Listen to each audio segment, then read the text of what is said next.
There's a glass case in front of you. Inside it, a watch that looks exactly like the one you've wanted for 6 years.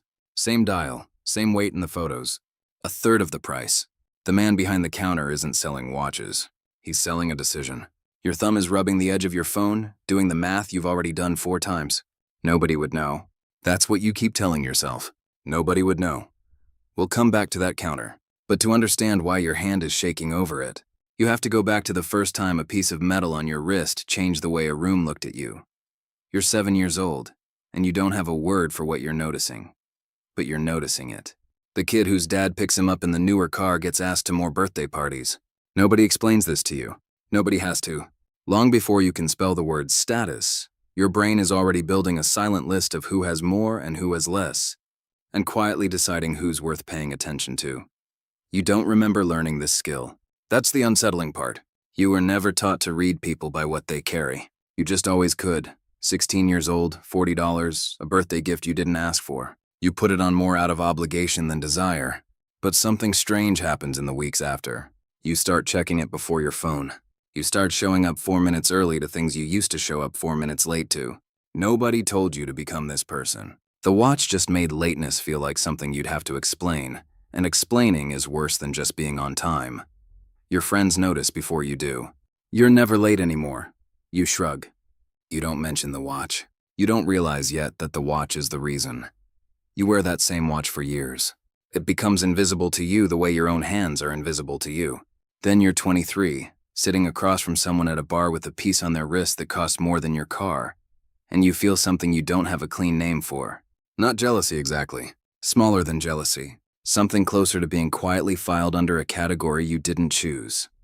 This is the part nobody puts in the highlight reel. The years where nothing about your wrist says anything to anybody. You start wondering if it's the watch that's holding you back, or if you're just looking for somewhere to put the feeling. This is where the counter comes in. Here we are. The glass case.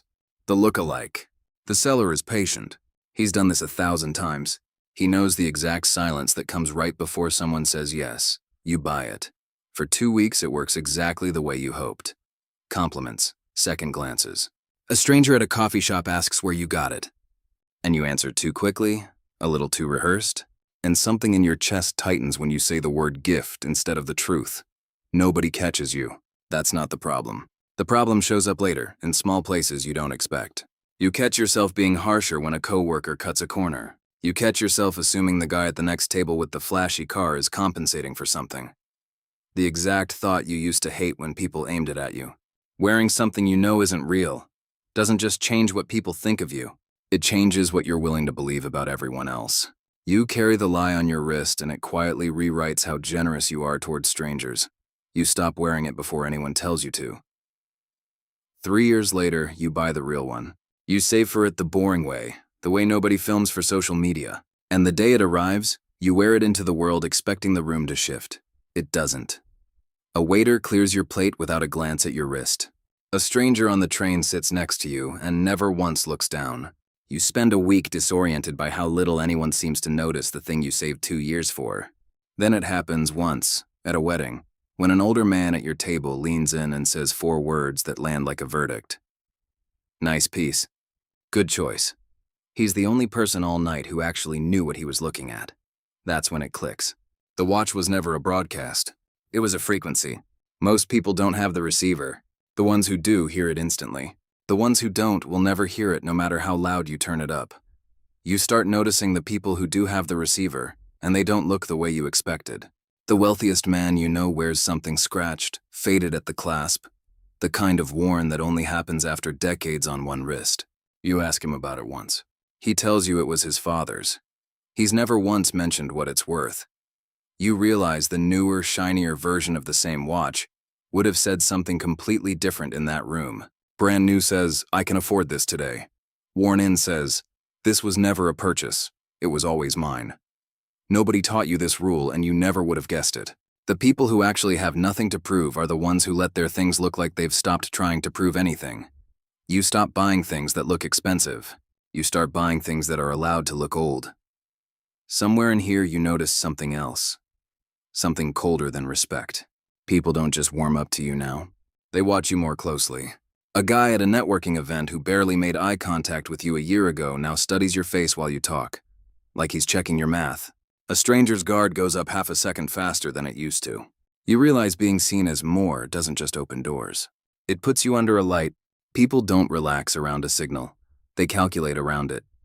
You start understanding why the quiet ones stay quiet.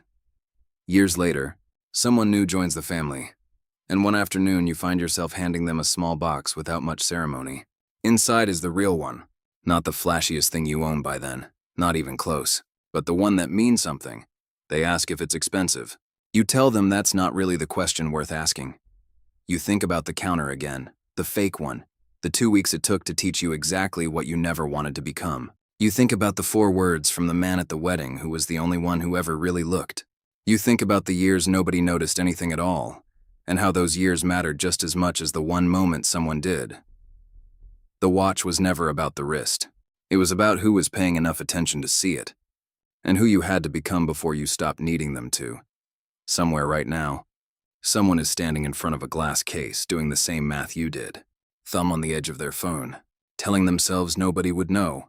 They're wrong. Someone always knows. Usually it's them. If this hit somewhere you didn't expect, subscribe. The next story might be closer to home than you think.